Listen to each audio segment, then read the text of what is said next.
Hey guys, welcome back. Unboxing with B. And I'm A-Rod without the paycheck. We just did a double clap right there. Awkward. Anyways, this past weekend, there was some pretty good fights. It started off on Friday. Friday night. Yeah, Friday was Ryan Garcia versus Velez. Velez, yes, a guy that came out of retirement basically. He was working at a fast food place for a while, and but this boxer, the only thing unique about it, he's lost, but he's never been stopped. Yeah. And you mean like knocked down? Knocked out or stopped? Basically, stopped before he's lasted all the rounds. I think Jojo Diaz fought him, and he beat him, but he couldn't stop him. He took him all rounds to be able to beat him. Unanimous decision. Well, this fight actually took Garcia all rounds. What was it? 10? 10 rounds. 10 rounds. All 10 rounds. And that was something different for them because Garcia usually is known for Wait. Didn't Garcia say he was going to knock this guy out? It's going to be a spectacular knockout, better than Triple G's? That is true. Wow. What happened, Ryan? Reality. You're not there yet, buddy, but guess what? Reality checked you, and Gervonta Davis is out there smiling, going, ha, ha, ha, ha. But I think even Davis said he's not ready for him. Like, he basically, I saw a tweet or something, and he wasn't arguing with him, like pushing him down. He literally just said, you're good, but you're not He's not there yet.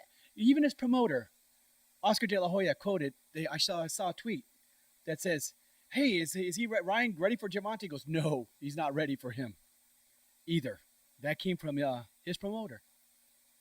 Ryan is a good fighter. It is what it is. He's young, and he's not there yet. He will be, sooner or later. Yeah, he's just starting out.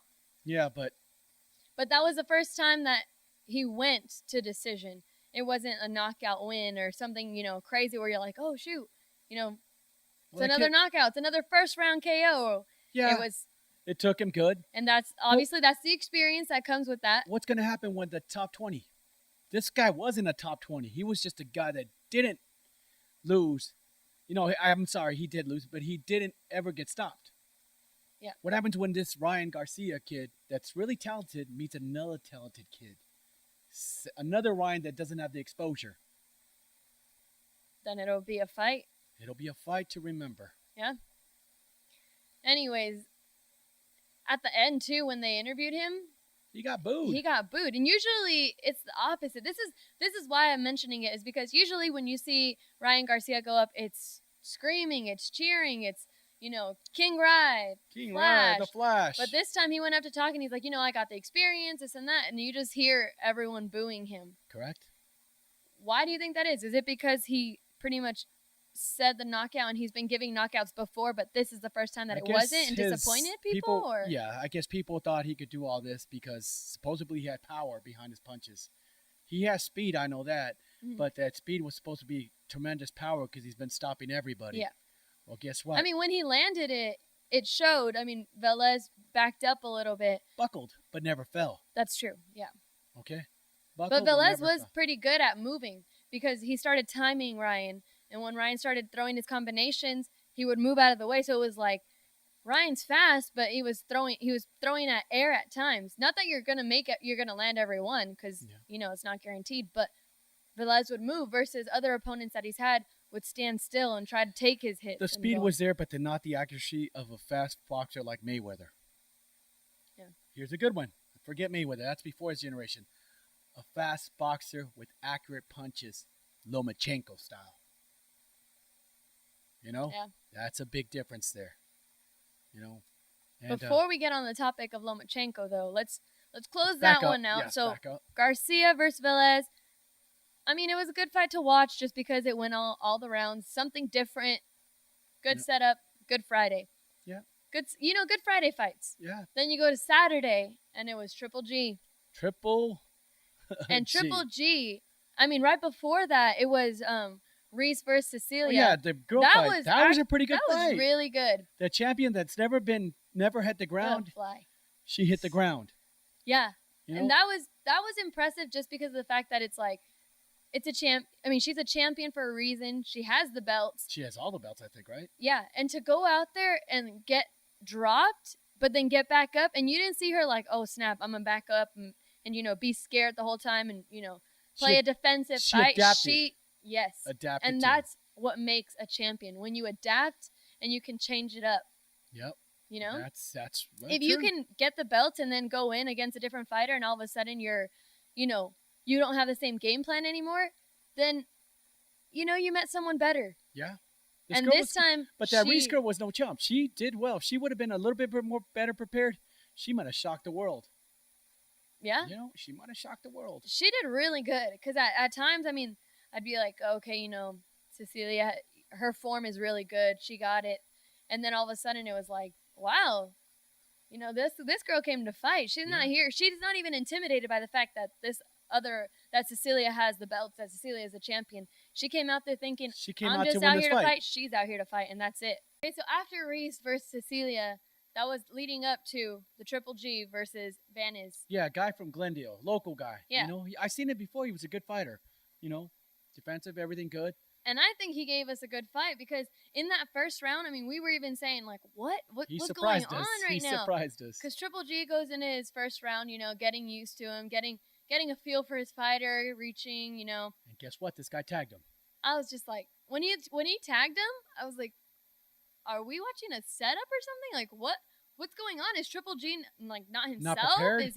Did he take this too lightly? What's going on? And I was actually looking through social media, through, like, everybody's tweets and, like, Instagram posts, and people were saying, like, oh, snap, like, what's going on with Triple G? Like, they were thinking, what is going on? Like, what's happening? But when he connected those three combination punches and the bell rang, you could see Triple G's look like going, okay, you want to play that way?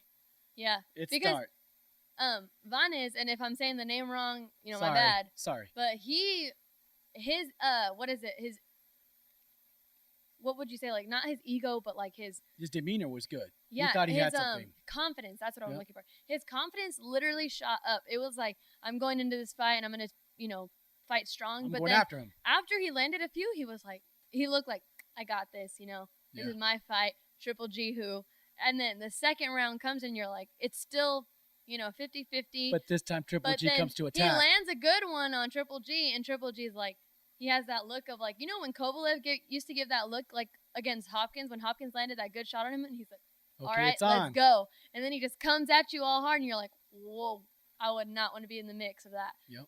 That's like that's what Triple G reminded me of. He went after him. Because he totally went after him, and then it was like flashbacks, like when Triple G first came up and everybody started, you know, discovering who Triple G was.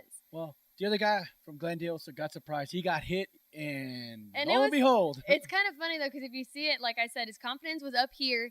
He was so ready for this fight. And then once Triple G is like, you know what? Why am I taking it easy on you? Here I come. Wake up. Let's end this quick. His face just goes into like a, you know how a killer instinct. You know how Chris Paul used to say, make the Blake face, and Blake would go like, you know, all down? That's Triple G. Not Blake, but like Triple G has his own demeanor that comes over, and he's just like, killer. Killer instinct hits in. Yeah. The guy got hit a couple times, and lo and behold, he got knocked out. But he got to see the power. When they first connected, you could tell when he first hit him with that right hand, and it actually connected, the guy goes, wow, what was that hit me? And all of a sudden, here comes more punches. Back and everything. More punches coming. He hit the canvas, and he did not want to get up no more. Period. And then even after the fight, he said Triple G was the hardest hitter that he's ever felt. Yeah. Before. And now he knows why. That goes along with everybody. Yeah. His response where he says, that's why I know why Canelo had took that. What's that called? No, he's like, after this fight, I know why Canelo ate that meat.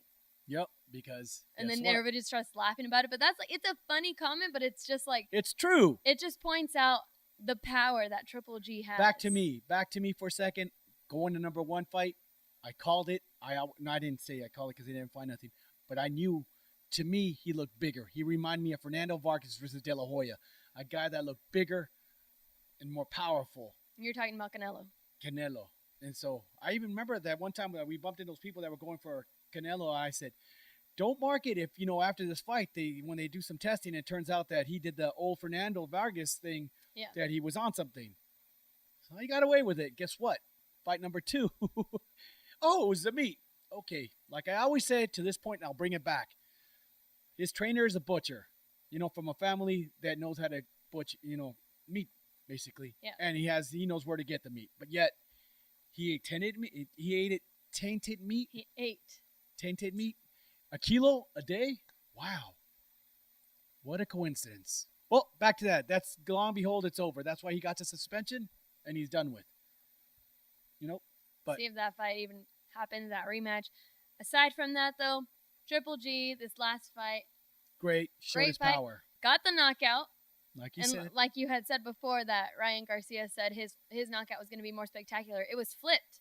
It was like Triple G didn't go to decision. He got the second round knockout. And then Garcia went all 10. Not that we should put those names in the same sentence because Triple G is champion. Garcia's just starting out. To me, bring on Charlo. That's what I say. Charlo's good. But like Max Kellerman had said, he tried to get Triple G to name drop one of the fighters that, is coming up. Aside from Canelo, who do you want next? Triple G literally says, whoever, I'll fight whoever. Again, Kellerman said, yeah, you want my belts? Come and get them. So it's just like, it's true. I mean, he's 36, like, what's his name? Vanes was saying. He's 36, and for being at that age, to still have that power, that's tremendous. Yeah. Well, I know he has a couple more years to go because his wife wants him out of that game now. He's proved everything. Yeah. I mean, in my books, he's got the power. He didn't turn anyone down. Get these last few young fighters that think they're lions. Get them out of the picture. Show it. Tell the world. But do you think that, everybody's calling him out. Saunders, everyone wants to fight. Everyone. It's like that saying everybody and their mom wants this. I think it's going to go after Charlo, and then from Charlo is going to be no excuse that Saunders is going to have to fight him for that WBO belt. Do you think that when that gets announced of like Triple G saying, you know what, Charlo, I'll take you up on that. Let's have that fight. All of a sudden, the whole Triple G, where you at? It's going to be like whoosh, off the planet. Like no more Instagram, no more nothing for a while. It's going to be like, well, if Triple G wants to fight, all of a sudden I'll ask the papers. I think that's going to happen. If he goes and Charlo meets him and he knocks out Charlo within 6 rounds, everybody's going to disappear again. No one's going to want to fight him because they know if he knocked out this young lion coming up that's undefeated, that's, backing up all his words, Charlo has backed up. Mm-hmm. Okay? So if he fights Triple G and Triple G takes him, the line's still there and everybody's going to go quiet. But if Charlo beats him, there's a new king in town. Yeah. And Saunders better watch out. Even Canelo better watch out. True. I mean, you want the Canelo versus Charlo to happen. And you great. Don't even care which brother. No, I don't care which brother. Upcoming, though, we have Lomachenko versus Linares. We've talked about it before, but it's finally here. Yeah, Lomachenko going up in weight versus the WBA champion. Who do you have? Linares is a great fighter. He's no chump. He is a good fighter. El Niño de Oro. He's good. But Lomachenko's in another class right now. Still up there, still running. Even 10 wins, 10 professional wins, 1 loss that's controversial, and so many I think 8 by knockout. Against a guy that's been in the ring for, I don't remember his record, but has more experience as a professional. He's a good technician. Yeah. Like him, supposedly. Supposedly, quote, quote, on paper it shows. He has the speed. Yeah. But does he have Lomachenko speed? Lomachenko footwork. Lomachenko makes you say like Duran, no mas, because you get frustrated that you can't hit this guy and he's hitting you and hurting you. That instead of getting knocked out, you rather just sit down and don't come back out. I mean, I don't know how this fight's gonna turn out. I think Lomachenko. Exactly. To me, I'm gonna say Lomachenko's coming out with that victory, but will it be by knockout or decision? It's going to be by stoppage. He's going to frustrate him. He's going to say. You think so? Because before you had said that you don't think Linares is the type of person to go out there, not even just fighter, but the type of person to go out there and say, no mas, I'm done. You think that he'll go all 12 rounds? He'll go all 12 rounds. Now you change your mind. Because I'm trying to think really good because I'm trying to see even when other guys have caught him a little bit. Do you think that his corner will throw the towel in? I doubt it. I don't think he'll hurt him that bad. I've never seen Linares not hurt him, but let's say embarrassed. Let's say it gets to that where it has gotten to other fighters. Okay, yeah, then maybe if that happens, they'll make an excuse like my hand hurt. Yeah, like what's his name? Rigondeaux. All of a sudden his hand hurts when yet he didn't hit him one time. Oh, that's messed up, man. That's cold. Yeah, Rigondeaux was good, but come on, he should have just said no mas. Like the other guy before from that was training out of Panama. That he said, Walters just said, you know what, I couldn't do nothing. This guy's hitting me. I'm done. Why even try? Yeah. This guy made it go my hand, and the trainer go, the hand. I'm not gonna let you go out there no more. It's over. I'm calling it. It's the hand. So you never know. You never know how this fight's going to turn out. But it's going to be a fight that you have to watch. I would not recommend skipping out on it. No, Lomachenko should take him. And Tank, we know Ryan can't. He's not up to you yet. But you know who he is.